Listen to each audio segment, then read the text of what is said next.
Doctor Baba Saheb Ambedkar open university.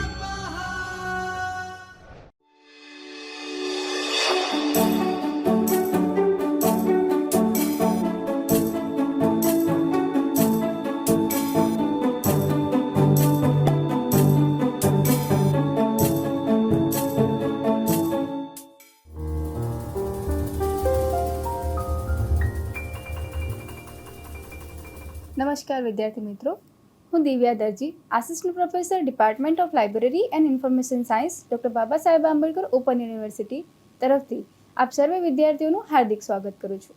વિદ્યાર્થી મિત્રો, આપણો જે સ્વયંનો ઓનલાઈન કોર્સ છે જે છે હ્યુમેનિટીઝ એન્ડ સોશિયલ સાયન્સીસમાં સંશોધન અને પ્રકાશન નૈતિકતા, તેમાં જે વિડીયો લેક્ચર સિરીઝ છે તેમાં આજે આપણે જે યુનિટ જોવા જઈ રહ્યા છે તે છે RPE 18, જે છે રિસર્ચ એન્ડ પબ્લિકેશન એથિક્સનું 18મા નંબરનું યુનિટ, જેનું નામ છે ઇન્ડેક્સિંગ અને સાઇટેશન ડેટાબેઝિસ.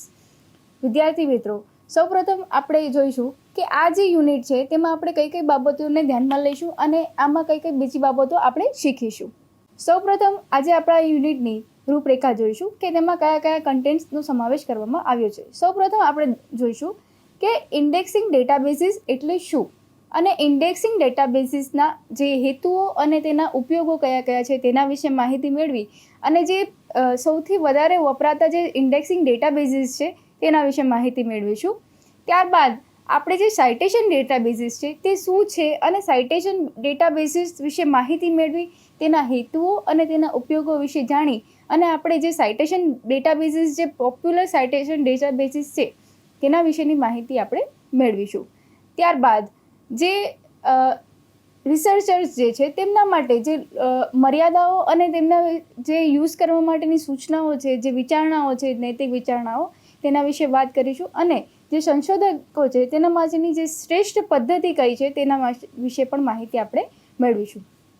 તો વિદ્યાર્થી મિત્રો, સૌપ્રથમ આપણે જોઈએ કે આ જે યુનિટ છે તેના ઉદ્દેશો કયા કયા છે, જો ઓબ્જેક્ટિવ્સ જેને આપણે કહીએ તે. તો ઇન્ડેક્સિંગ અને સાઇટેશન ડેટાબેઝનો ખ્યાલ અને તેના પ્રકારોને સમજવા. હમણાં આપણે કન્ટેન્ટ્સમાં જોયું તે પ્રમાણે કે ઇન્ડેક્સિંગ ડેટાબેઝિસ અને સાઇટેશન ડેટાબેઝિસનો ખ્યાલ અને તેના વિવિધ પ્રકારો કયા કયા છે તેના વિશેની માહિતી મેળવીશું. ત્યારબાદ સંશોધનમાં જે સાઇટેશન ડેટાબેઝિસના હેતુઓ, લાભો, મર્યાદાઓ અને તેનો અભ્યાસ કરીશું. ત્યારબાદ સ્કોપસ છે, web of science, Google scholar અને ICI જેવા આંતરરાષ્ટ્રીય અને ભારતીય ડેટાબેઝિસ વિશે માહિતી મેળવીશું. ત્યારબાદ સંશોધનમાં સાઇટેશન ડેટાબેઝિસના હેતુ, લાભોનું જે વિશ્લેષણ થશે તે કેવી રીતે થાય છે અને તેનું શું મહત્ત્વ છે તેના વિશે જાણીશું. ત્યારબાદ લિટરેચર સર્ચ અને સાઇટેશન ટ્રેકિંગ માટે યોગ્ય ડેટાબેઝ પસંદ કરવાની કુશળતા વિકસાવવી. આ જે હતા તે એના ઉદ્દેશ્યો હતા કે જે આ જે યુનિટ છે ઇન્ડેક્સિંગ અને સાઇટેશન ડેટાબેઝિસ, તેમાંથી આપણને કઈ કઈ વસ્તુઓ વિશે માહિતી મળશે તેના વિશેની માહિતી હતી. આપણે જોઈએ કે આધુનિક સંશોધન ક્ષેત્રમાં ગુણવત્તાસભર સામગ્રી શોધવી અને અન્ય સંશોધકોના કાર્યને સ્ત્રોતરૂપ ઉપયોગ કરવો મહત્વપૂર્ણ છે. આવા સંદર્ભમાં જ્યારે ઇન્ડેક્સિંગ ડેટાબેઝિસ અને સાઇટેશન ડેટાબેઝિસ જે છે તે મહત્વપૂર્ણ સાધનરૂપ બની રહે છે. તેઓ સંશોધકોને માન્ય અને વિશ્વસનીય સામગ્રી શોધવામાં મદદ કરે છે અને આ સંશોધનના પ્રભાવનું એક મૂલ્યાંકન કરવામાં સહાયરૂપ થાય છે. સાઇટેશન ઇન્ડેક્સ એ એક ગ્રંથસૂચિ ડેટાબેઝ છે જે દસ્તાવેજોનો વચ્ચે સાઇટેશન કનેક્શન પ્રદાન કરે છે. પ્રારંભિક આધુનિક સાઇટેશન ઇન્ડેક્સ જે કહીએ આપણે તે 1955માં માહિતી વૈજ્ઞાનિક જે યુજીન ગારફિલ્ડ કરીને હતા તેમના દ્વારા પ્રસ્તુત કરવામાં આવી હતી. હવે આપણે જોઈએ કે ઇન્ડેક્સિંગ ડેટાબેઝિસ એટલે શું. તો જે ઇન્ડેક્સિંગ ડેટાબેઝ છે એ એવા ડિજિટલ પ્લેટફોર્મ છે જ્યાં સંશોધન લેખો, વિષય, કીવર્ડ્સ, લેખક કે પછી પ્રકાશનના આધારે શ્રેણીબદ્ધ થયેલા હોય છે. તે સંશોધકોને સરળતાથી યોગ્ય અને માન્ય સંશોધન સામગ્રી શોધવામાં મદદરૂપ કરે છે. ઇન્ડેક્સ જર્નલ્સમાં સમાવિષ્ટ લેખો સામાન્ય રીતે ગુણવત્તા અને સમીક્ષા પ્રક્રિયા પરથી પસંદ કરવામાં આવે છે. ઉદાહરણ તરીકે આપણે જોઈએ કે વિષયના આધારે લેખો શોધવા કે પછી ખાસ લેખક અથવા સંસ્થા પરથી લેખ શોધવો. આ જે ઇન્ડેક્સ રાખવાથી જે સંશોધકોને ગ્રંથસૂચિ ડેટાબેઝમાં જર્નલ શોધી શકે છે. ઇન્ડેક્સિંગ ડેટાબેઝિસની જ્યારે આપણે વાત કરીએ ત્યારે આપણે એક સામાન્ય ઉદાહરણ આપણે લઈએ કે આપણા ઘરનું જે કિચન છે, બરાબર, તો આપણા જે ઘરના કિચનની અંદર આપણે એ પ્રમાણેનું ફર્નિચર કરેલું હોય છે કે એની અંદર બધા કમ્પાર્ટમેન્ટ્સ અલગ અલગ હોય છે. જેમાં આપણે દેખીએ તો એક કપબોર્ડ એવું હશે કે જેમાં આપણે ડીશ મૂકવાનું હશે, બીજામાં ચમચી, વાટકી, બધા. તે બધું શું હોય છે કે એક ઓર્ડરમાં ગોઠવેલું હોય છે. શા માટે? કે એ એક ઓર્ડરમાં એવી રીતે ગોઠવેલું હોય છે કે જેના કરીને આપણે જ્યારે પણ વસ્તુની જરૂર પડે ત્યારે આપણે તરત જ એ વસ્તુને શોધી લઈએ અને તરત જ એ વસ્તુ આપણા હાથમાં આવી જાય. એટલા માટે થઈને આપણે એવી વ્યવસ્થા ગોઠવેલી હોય છે. એવી જ રીતે જ્યારે ઇન્ડેક્સિંગની વાત કરીએ તો ઇન્ડેક્સિંગમાં એ પ્રમાણે જે ડેટાબેઝિસ હોય છે અમુક, એ એવી રીતે હોય છે કે તેમાં જે માહિતી જે હોય છે, જે સંશોધનકર્તાને જે માહિતી જોઈએ છે તે તરત એને અલગ અલગ જે સર્ચ ટૂલ હોય છે તેના દ્વારા મળી રહેતી હોય છે. હવે આપણે જોઈએ કે જે ઇન્ડેક્સિંગ ડેટાબેઝના હેતુઓ અને તેના લાભો કયા કયા છે. Purpose and advantages of indexing database. જે ઇન્ડેક્સિંગ ડેટાબેઝ જે છે તે ડેટાબેઝને ઇન્ડેક્સ કરવાનો હેતુ એ પ્રમાણે છે કે ઇન્ડેક્સિંગ ડેટાબેઝ જે વિદ્વતાપૂર્ણ સાહિત્ય, સંશોધન પત્રો, પરિષદ, કાર્યવાહી અને અન્ય શૈક્ષણિક સામગ્રીને ગોઠવવા, વર્ગીકૃત કરવા અને એક્સેસ કરવા માટે રચાયેલા હોય છે. તેનો જે મુખ્ય હેતુઓ જે છે તે આ પ્રમાણે છે કે તેનો સૌપ્રથમ જે હેતુ છે તે છે કાર્યક્ષમ માહિતી પુનઃપ્રાપ્તિ. જે માહિતી હોય તેને પુનઃપ્રાપ્ત કેવી રીતે કરી શકે તે. તો સંશોધકોને વિશાળ સંગ્રહમાંથી સંબંધિત વિદ્વતાપૂર્ણ જે સામગ્રી ઝડપથી શોધવામાં મદદ કરવામાં આવે છે. જે પણ અગાઉ જે પણ કોઈ પેપર શોધ્યું હોય કે પછી કીવર્ડ્સ નાખે તેના પરથી પણ એમને આરામથી જે પણ સંશોધન લેખ કે પત્રો જોઈતા હોય તે આરામથી મળી રહે છે. ત્યારબાદ છે વ્યવસ્થિત સંગઠન. વિષય, કીવર્ડ્સ, લેખકો અથવા સંસ્થાઓ દ્વારા લેખો, જર્નલો અને સંશોધન કાર્યમાં વર્ગીકૃત કરવા. ત્યારબાદ ત્રીજું જે છે તે છે સંદર્ભ ટ્રેકિંગ. સંશોધન પેપર કેટલી વાર અને ક્યાં ટાંકવામાં આવ્યું છે તેનું નિરીક્ષણ કરવા સંશોધન પ્રભાવનું પણ મૂલ્યાંકન સક્ષમ બનાવવામાં આવે છે. ત્યારબાદ છે સંશોધન દૃશ્યતા. વૈશ્વિક જે પ્રેક્ષકો દ્વારા વિદ્વતાપૂર્ણ કાર્યોને શોધવા, યોગ્ય બનાવવા વગેરે. ત્યારબાદ છે કે ગુણવત્તા નિયંત્રણ. આમાં એક ખાતરી કરવામાં આવે છે કે અનુક્રમિક જે જર્નલો અને લેખો ચોક્કસ સંપાદકીય અને નૈતિક ધોરણોને પૂર્ણ કરે છે. ત્યારબાદ જે છેલ્લું જે છે તે છે કે જ્ઞાન નેટવર્કિંગ. સંદર્ભો, કીવર્ડ્સ અને સંદર્ભો દ્વારા વિવિધ શાખામાં જે સંબંધિત સંશોધનોને જોડવા. ત્યારબાદ જોઈએ કે ઇન્ડેક્સિંગ ડેટાબેઝિસ જે છે તેના ફાયદા કયા કયા છે. Advantages of indexing databases. તો સંશોધન ક્ષમતામાં વધારો. ઇન્ડેક્સિંગ જે જર્નલ્સ જે વિશ્વભરમાં સંશોધન સમુદાય માટે વધુ દૃશ્યમાન અને સુલભ છે. ત્યારબાદ બીજું જે છે તે છે શૈક્ષણિક માન્યતા. ઇન્ડેક્સ ડેટાબેઝમાં પ્રકાશિત વિશ્વસનીયતામાં વધારો કરે છે કારણ કે તે પ્રતિષ્ઠિત માનવામાં આવે છે. ત્યારબાદ છે કે સુધારેલ સંશોધન અસર. જે વ્યાપક સંપર્કને કારણે ટાંકવામાં આવવાની જે શક્યતા છે તે વધારે છે. ત્યારબાદ છે કે સમયનો બચાવ. અદ્યતન શોધ સાધનો સંશોધકોને ચોક્કસ અને સંબંધિત માહિતી ઝડપથી શોધવામાં મદદ કરે છે.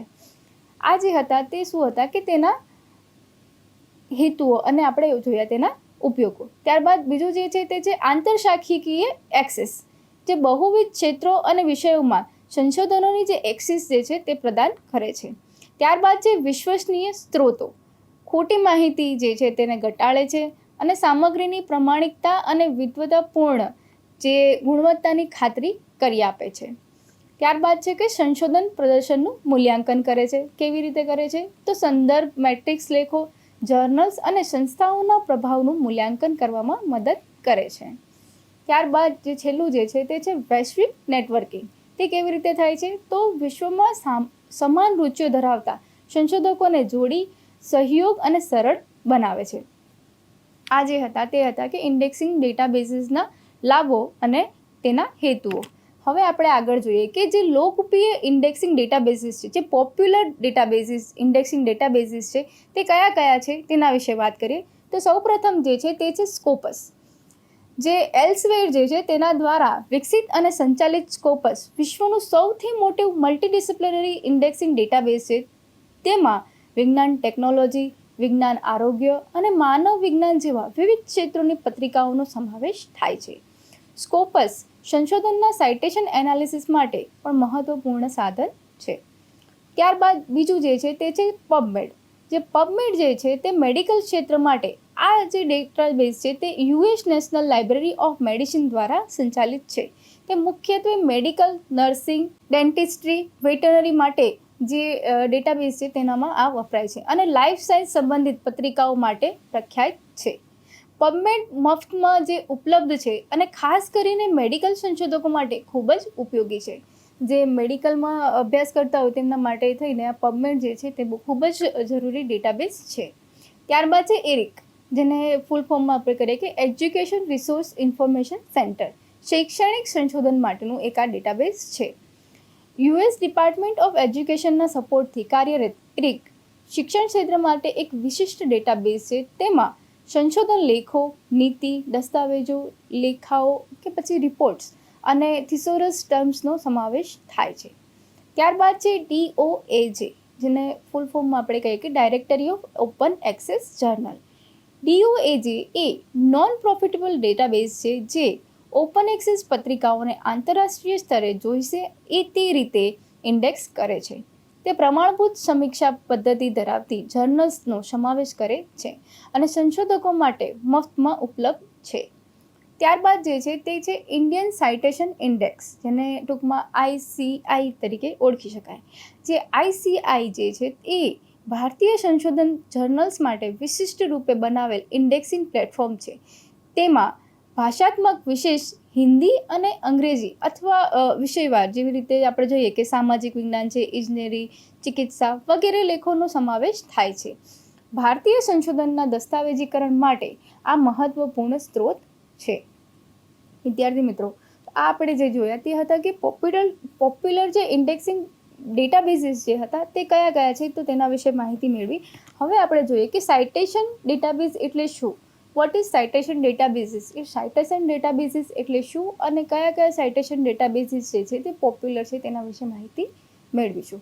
જે સાઇટેશન ડેટાબેઝ એ એવા ડિજિટલ પ્લેટફોર્મ છે જે દર્શાવે છે કે કોઈ સંશોધન લેખકને કેટલી વાર કોણે ઉલ્લેખ કર્યો છે અને આ ડેટાબેઝ લેખો વચ્ચે સંદર્ભ સૂત્રો જે રેફરન્સીસનું વિશ્લેષણ કરે છે અને સંશોધનના પ્રભાવને માપવામાં મદદરૂપ છે.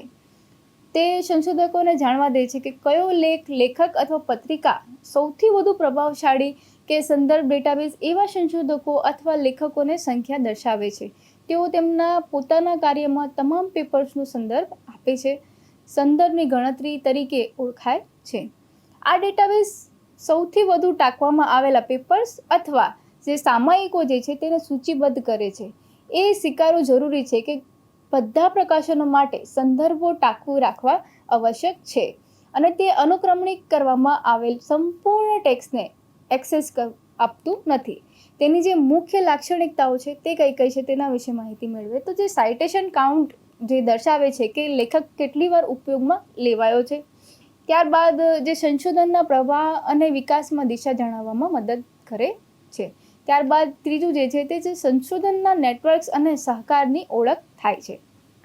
વિદ્યાર્થી મિત્રો, આપણે જેવી રીતે ઇન્ડેક્સિંગ ડેટાબેઝીસની વાત કરી એ પ્રમાણે આપણે જે સાઇટેશન ડેટાબેઝ છે તેનું એક સામાન્ય ઉદાહરણ લઈએ કે જ્યારે આપણે ગૂગલ પ્લે સ્ટોર પર જતા હોઈએ ત્યારે ગૂગલ પ્લે સ્ટોર પર આપણે જે પણ એપ્લિકેશન ડાઉનલોડ કરવાની થાય તો એ જ્યારે એપ્લિકેશન આપણે જોઈએ ત્યાં ગૂગલ પ્લે સ્ટોર પર જઈને તો ત્યાં એક નીચે આપેલું હોય, જે એપ્લિકેશન હોય તેની નીચે એક ડિટેલ્સ આપેલી હોય, સામાન્ય ડિટેલ્સ આપેલી હોય છે કે આ જે છે એપ્લિકેશન તે કેટલા લોકોએ ડાઉનલોડ કરી છે અને કેટલા લોકોએ આને રેટિંગ કરી છે અને આનું રેટિંગ કેટલું છે તેના પરથી આપણને એટલો ખ્યાલ આવે છે કે આ જે એપ્લિકેશન છે તે યુઝફુલ છે કે નથી. એવી જ રીતે આપણે જ્યારે ઓનલાઈન શોપિંગ કરતા હોઈએ ત્યારે ઓનલાઈન શોપિંગમાં પણ આપણે જોઈએ કે એમેઝોન છે, ફ્લિપકાર્ટ છે, બધી જે ઓનલાઈન શોપિંગ એપ્સ છે તેના અંદર પણ આપણે જે પણ પ્રોડક્ટ જોતા હોઈએ તે પ્રોડક્ટ્સ વિશે આપણે માહિતી આપેલી હોય છે કે આ જે પ્રોડક્ટ જે છે તે છેલ્લા મહિનામાં કેટલા લોકો દ્વારા આ પ્રોડક્ટ લેવામાં આવી છે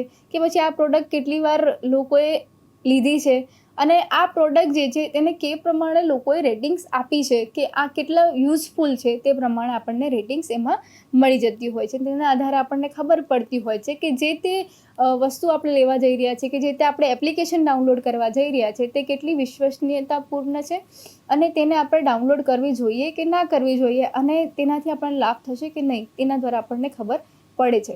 તેવી જ રીતે આપણે જ્યારે સાઇટેશન ડેટાબેઝિસની વાત કરીએ ત્યારે સાઇટેશન ડેટાબેઝિસમાં પણ એ જ હોય છે કે કયો લેખ કેટલી વાર અને કેટલી વાર એ ઉપયોગમાં લેવાયો છે અને તેને કયા પ્રમાણે તેનું જે સાઇટેશન છે તે આપવામાં આવ્યું છે કે કેટલી વાર કોઈએ આ જે લેખ છે કે પછી પત્ર છે તેને ટાંક્યો છે તેના વિશેની માહિતી આપણને સરળતાથી મળી જતી હોય છે. આગળ આપણે જોઈએ કે જે સાઇટેશન ડેટાબેઝ છે તેના હેતુઓ અને લાભો. અગાઉ આપણે જોયું કે ઇન્ડેક્સિંગ ડેટાબેઝના હેતુઓ અને લાભો શું હતા. હવે આપણે જોઈશું કે સાઇટેશન ડેટાબેઝિસ જે છે તેના હેતુઓ અને લાભો કયા કયા છે. તો જે સાઇટેશન ડેટાબેઝ છે તેના જે હેતુઓ જે છે તેના વિશે સૌપ્રથમ વાત કરીએ તો સંશોધન ટ્રેકિંગ, જેને આપણે ટ્રેકિંગ રિસર્ચ ઇમ્પેક્ટ. કોઈ લેખ, પુસ્તક કે સંશોધન પેપરને કેટલી વાર ક્યાં અને કોના દ્વારા જે સાઇટ કરવામાં આવ્યું છે તે જોવા મળે છે. ત્યારબાદ જે બીજું જે છે તે છે ગુણવત્તા મૂલ્યાંકન, જેને ઇવેલ્યુએટિંગ ક્વોલિટી કહીએ. તો સંશોધનકાર જે જર્નલ કે સંસ્થા કેટલી અસરકારક તેનો અંદાજ લગાવવામાં આવે છે.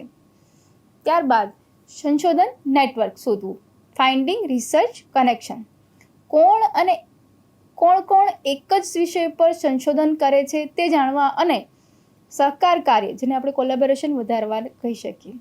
ત્યારબાદ છે લેખક જે છે તેનું માર્ગદર્શન, જે નવા સંશોધકોને સંબંધિત સાહિત્ય જે આપણે રિલેટેડ લિટરેચરના નામથી ઓળખીએ તે શોધવામાં મદદરૂપ થવું. ત્યારબાદ છે સંદર્ભની ચકાસણી. તો જે ઉપયોગ કરેલા સંદર્ભો જે રેફરન્સ સાચા છે કે નહીં તેની ખાતરી કરવી તે પણ મદદરૂપ બની શકે છે. ત્યારબાદ હવે આપણે જોઈએ કે જે સાઇટેશન ડેટાબેઝિસ જે છે તેના જે લાભો જે છે તે કયા કયા છે તેના વિશે માહિતી મેળવીએ. તો સૌપ્રથમ જે છે તે સંશોધનની પ્રતિષ્ઠા અને તેને માપવામાં મદદરૂપ બને છે. ત્યારબાદ જે છે તે વિશ્વસનીય માહિતી સ્ત્રોત. તે કેવી રીતે? તો વિશ્વસ્તરીય જે જર્નલ અને પ્રકાશનોનો સમાવેશ થતાં સંશોધનના ચોકસાઈ અને વિશ્વસનીયતા છે તેને વધારો કરે છે. ત્યારબાદ છે લિટરેચર રિવ્યૂ સરળ બનાવે છે. જે સંશોધન કરતા હોય તેમને ખબર હશે કે તેમને લિટરેચર રિવ્યૂ સૌપ્રથમ કરવાના બનતા હોય છે. જ્યારે પણ આપણે કોઈ રિસર્ચ પેપર લખતા હોઈએ છીએ તેમાં પણ આપણે લિટરેચર રિવ્યૂ આપતા હોઈએ છીએ કે જે તે વિષય પર આપણે કામ કરવા જઈ રહ્યા છીએ તેને અગાઉ આ જે કાર્ય છે તેના પર કયા પ્રકારના સંશોધન કરવામાં આવેલા છે તેના વિશે માહિતી મળે છે. તો તેમાં જોઈએ તો સંબંધિત પેપર શોધવામાં સરળતા આપે છે, જેથી નવા સંશોધન માટે મજબૂત આધાર મળી રહે. ત્યારબાદ છે ટ્રેન્ડ્સ અને ઉદ્ભવતા વિષયોને ઓળખવા.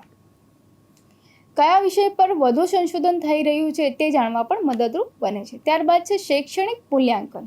સંસ્થા, વિભાગ અથવા સંશોધનના પ્રદર્શનનું મૂલ્યાંકન કરવામાં ઉપયોગી બની રહે છે. ત્યારબાદ છે કોલેબોરેશન માટેની તકો આપે છે. કેવી રીતે? તો એક સરખા વિષય પર કામ કરતા સંશોધકોને ઓળખી સાથે કામ કરવાની તક મળી રહે છે. ત્યારબાદ છે ઓપન સાયન્સ અને પારદર્શિતા. સંશોધન પારદર્શિતા બની રહે છે અને ગેરવર્તણૂક જે છે તે ઘટે છે. હવે આપણે જોઈએ કે જે લોકપ્રિય સાઇટેશન ડેટાબેઝિસ છે તે કયા કયા છે. તો જે અગાઉ જોયા એ પ્રમાણે તો સૌપ્રથમ જોઈએ કે વેબ ઓફ સાયન્સ, જેને WOS ટૂંકમાં કહીએ છીએ. તો જે વેબ ઓફ સાયન્સ જે છે તે છે ક્લેરિવેટ એનાલિટિક્સ દ્વારા સંચાલિત જે વેબ ઓફ સાયન્સ એ વિશ્વની સૌથી જૂની અને પ્રતિષ્ઠિત સાઇટેશન ડેટાબેઝિસમાંની એક છે. તે મલ્ટીડિસિપ્લિનરી છે અને સંશોધન લેખોના સાઇટેશન, મેટ્રિક્સ, ઇમ્પેક્ટ ફેક્ટર અને ઇન્ડેક્સ જેવી માહિતી પૂરી પાડે છે. ખાસ કરીને વૈજ્ઞાનિક અને તાંત્રિક સંશોધન માટે ઉપયોગી છે. ત્યારબાદ જે બીજું જે છે તે છે ગૂગલ સ્કોલર. ગૂગલ દ્વારા બનાવાયેલ જે સાઇટેશન ઇન્ડેક્સિંગ સેવા છે જે સંશોધન લેખો, થીસીસ, જે પુસ્તકો, પરિષદો, પત્રો વગેરેને આવરી લે છે. તે સાઇટેશન કાઉન્ટ સરળ રીતે દર્શાવે છે અને લેખકોને ઇન્ડેક્સ પણ દર્શાવે છે. તે મફત અને દરેક સંશોધક માટે સરળતાથી ઉપલબ્ધ બની રહે છે. ત્યારબાદ જે છે તે છે સ્કોપસ. તો સાઇટેશન માટે સ્કોપસ ખૂબ જ શક્તિશાળી પ્લેટફોર્મ છે. તે citation tracking, research profile, H index અને કો-ઓથર નેટવર્ક જેવી સુવિધાઓ આપે છે. તે ઉચ્ચ ગુણવત્તાવાળી જે જર્નલ્સ અને કોન્ફરન્સીસ પ્રોસિડિંગને આવરે છે. ત્યારબાદ છે ક્રોસ રેફરન્સ. જે ક્રોસ રેફરન્સ જે છે તે નોન પ્રોફિટ સંગઠન છે જે વિવિધ પ્રકાશકોના ડેટા સંચાલિત કરે છે. તેનો મુખ્ય ઉદ્દેશ જે છે તે DOI digital object identifier generate કરવાનો છે. સાઇટેશન લિંકિંગ અને લિટરેચર ડિસ્કવરી માટે પણ ક્રોસ રેફરન્સ સાઇટેશન ડેટાબેઝ ખૂબ જ ઉપયોગી છે.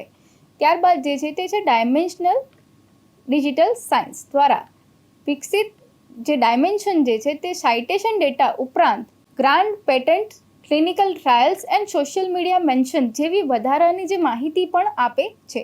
તે નવીન સંશોધન ટ્રેન્ડ્સ સમજી શકાય તેવી લવચીક સાઇટેશન સર્વિસીસ પૂરી પાડે છે. ત્યારબાદ છે ઓપન સાઇટેશન.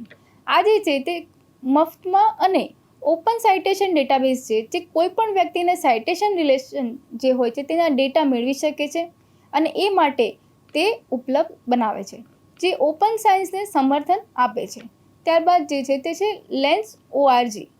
lens.org જે પેટન્ટ અને સ્કોલરલી વર્ક્સ બંનેને જે સાઇટેશન ડેટા માટે ઉપયોગી પ્લેટફોર્મ છે. તે ઓપન એક્સેસ અને સાઇટેશન નેટવર્ક શોધવા માટેનું અનોખું એક માધ્યમ છે. હવે આપણે આગળ જોઈએ કે આ જે ડેટાબેઝીસ છે તેની મર્યાદાઓ અને તેની નૈતિક વિચારણાઓ કઈ કઈ છે, કે લિમિટેશન એન્ડ એથિક્સ કન્સિડરેશન શું છે. તો જે આ જે છે તે શું કરે છે કે બધી જ પત્રિકાઓ સામેલ લેતા નથી. Pay wall databases. ત્યારબાદ બીજું જે છે તે છે સાઇટેશન ભેદભાવ, સાઇટેશન બાયસ. ત્યારબાદ ખોટા અથવા જે સ્વ સાહિત્ય સાઇટેશન છે તે. ત્યારબાદ જે છે તે ફેક અથવા પ્રેડેટરી જર્નલ્સનો સમાવેશ પામે છે. ત્યારબાદ તેની નૈતિકતા તે કયા પ્રમાણે છે, તો જે યોગ્ય સંદર્ભ આપવો અને સાહિત્ય ચોરી જે થાય છે તેને ટાળવું. હવે આપણે આગળ જોઈએ કે સંશોધકો માટેની જે શ્રેષ્ઠ પદ્ધતિઓ કઈ કઈ છે તેના માટે માહિતી મેળવીએ. તો જે સંશોધકો છે તેના માટે જે બેસ્ટ પ્રેક્ટિસીસ, તો હંમેશા ઇન્ડેક્સિંગ ડેટાબેઝમાંથી જ જે સ્ત્રોત જે છે તે પસંદ કરવો જોઈએ. ત્યારબાદ સાઇટેશન ટૂલ્સ જેવી રીતે ઝોટેરો છે, મેન્ડલી છે તેનો ઉપયોગ કરવો જોઈએ. ત્યારબાદ પ્રકાશન અને ઇન્ડેક્સ જર્નલ્સને પસંદ કરવી જોઈએ. અન્ય સંશોધકોના કારણે યોગ્ય રીતે સાઇટ કરવા જોઈએ અને સાઇટેશન ગેમિંગ અથવા સાહિત્ય ચોરી ટાળવી જોઈએ. તો વિદ્યાર્થી મિત્રો, આજે આપણે જે એકમ જોયો તે હતો કે ઇન્ડેક્સિંગ અને સાઇટેશન ડેટાબેઝીસ. આ જે એકમ હતો તેમાં આપણે જે ડેટાબેઝ હતા તેની વિશે વિસ્તૃત ચર્ચા કરી. તેમાં ઇન્ડેક્સિંગ ડેટાબેઝ એ એવા ડિજિટલ પ્લેટફોર્મ છે જ્યાં સંશોધન લેખો વિષય, કીવર્ડ્સ, લેખક કે પ્રકાશન મુજબ ગોઠવવામાં આવે છે. તેના જે મુખ્ય હેતુઓ હતા કે સંશોધકોને ઝડપી અને વિશ્વસનીય માહિતી પુનઃપ્રાપ્ત કરવી છે તેનો હતો. ત્યારબાદ ઇન્ડેક્સ જર્નલમાં સમાવેશ થવાની જે જર્નલ તથા સંશોધન કાર્યની જે વિશ્વસનીયતા અને જે દૃશ્યતા હતી તે વધે છે. ત્યારબાદ આપણે જે પોપ્યુલર ડેટાબેઝીસ હતા તેના વિશે વાત કરી, જેમાં સ્કોપસ, પબમેડ, એરિક, DOAJ અને ઇન્ડિયન સાઇટેશન ઇન્ડેક્સ એ લોકપ્રિય ઇન્ડેક્સિંગ ડેટાબેઝીસ હતા, જેના વિશે આપણે માહિતી મેળવી કે કોના દ્વારા પ્રકાશિત કરવામાં આવે છે અને તેમાં કઈ કઈ સુવિધાઓ આપવામાં આવે છે. ત્યારબાદ આપણે જોયું કે સાઇટેશન ડેટાબેઝીસ એક એવા સાધનો છે જે દર્શાવે છે કે કોઈ સંશોધન લેખોને કેટલી વાર અને કોને ટાંકવામાં આવ્યા છે. જે સાઇટેશન ડેટાબેઝીસ છે તેમાં કઈ કઈ બાબતોનો સમાવેશ કરવામાં આવ્યો તેના વિશે માહિતી મેળવી. ત્યારબાદ જે સંશોધક જે છે તેના માટે જે વિચારણાઓ કહીએ કે જેના જે એથિક્સ જે છે તેનો ઉપયોગ કેવી રીતે કરાય તેના વિશે પણ આપણે માહિતી મેળવી. અને છેલ્લે આપણે જોયું કે જે સંશોધકો જે છે તેમના માટે જે બેસ્ટ પ્રેક્ટિસીસ છે કે એમને કયા પ્રમાણે જે લેખો જે છે શેમાંથી શોધવા જોઈએ અને કેવી રીતે શોધવા જોઈએ તેના વિશેના જે અમુક નિયમો જે પદ્ધતિઓ છે તેના વિશે માહિતી મેળવી. તો વિદ્યાર્થી મિત્રો, આજનો આપણો જે આ યુનિટ છે તે અહીંયા સમાપ્ત થાય છે. ફરી મળીશું નવા વિષય સાથે. ત્યાર સુધી આભાર. स्वाध्यायः परः